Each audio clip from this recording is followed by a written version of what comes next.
In today's consumer world, the brand is king. But with so many ads around, are we suffering from advertising fatigue? The advertisers think so, and want to spice things up. And these days, there's only one place for spice: the internet. Shot on 35mm film with a production budget of anywhere up to £40,000, this seems to be a normal car advert. But its subject matter would be unlikely to pass television advertising guidelines anywhere in the world.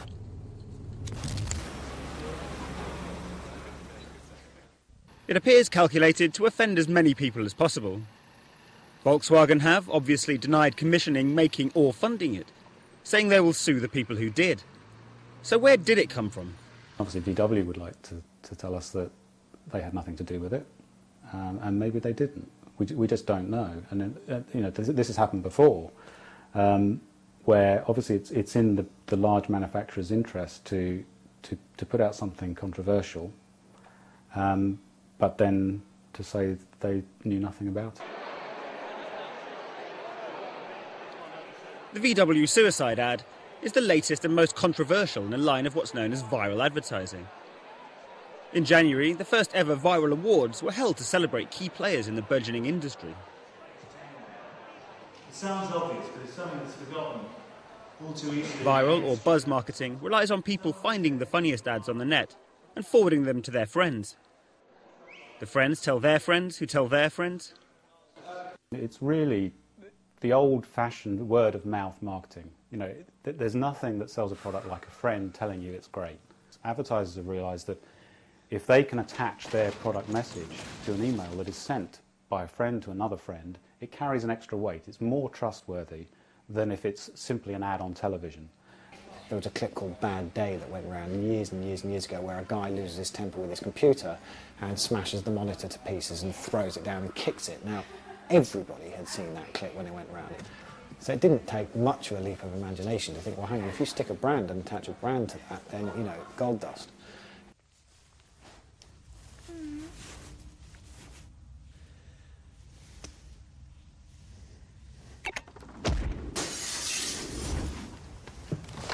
If it's got some kind of celebrity involvement, that helps.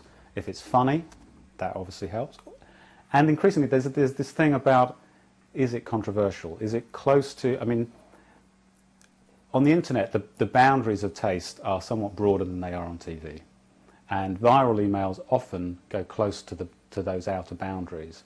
And it's that makes people talk about them or want to share it with their friends often. Richard Leishman runs boreme.com, a message board where viral ads, deliberately too risque, obscure or controversial for TV, are seeded by advertisers.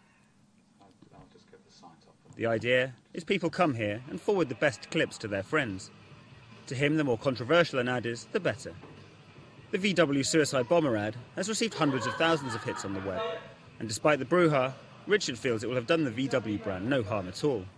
The audience that it's targeted at, which are these 21-year-old males, they actually quite like it. They don't feel offended by it. So in terms of reaching that demographic, I think the advertisers are spot on. You know, they're getting their message out there, they're getting a lot of coverage, and the people they're after are looking at it. So I think a lot of advertisers realise they can actually go into quite controversial areas, maintaining their distance by saying that they denounce it, they don't have anything to do with it, but actually reaping a great deal of promotional mileage from it.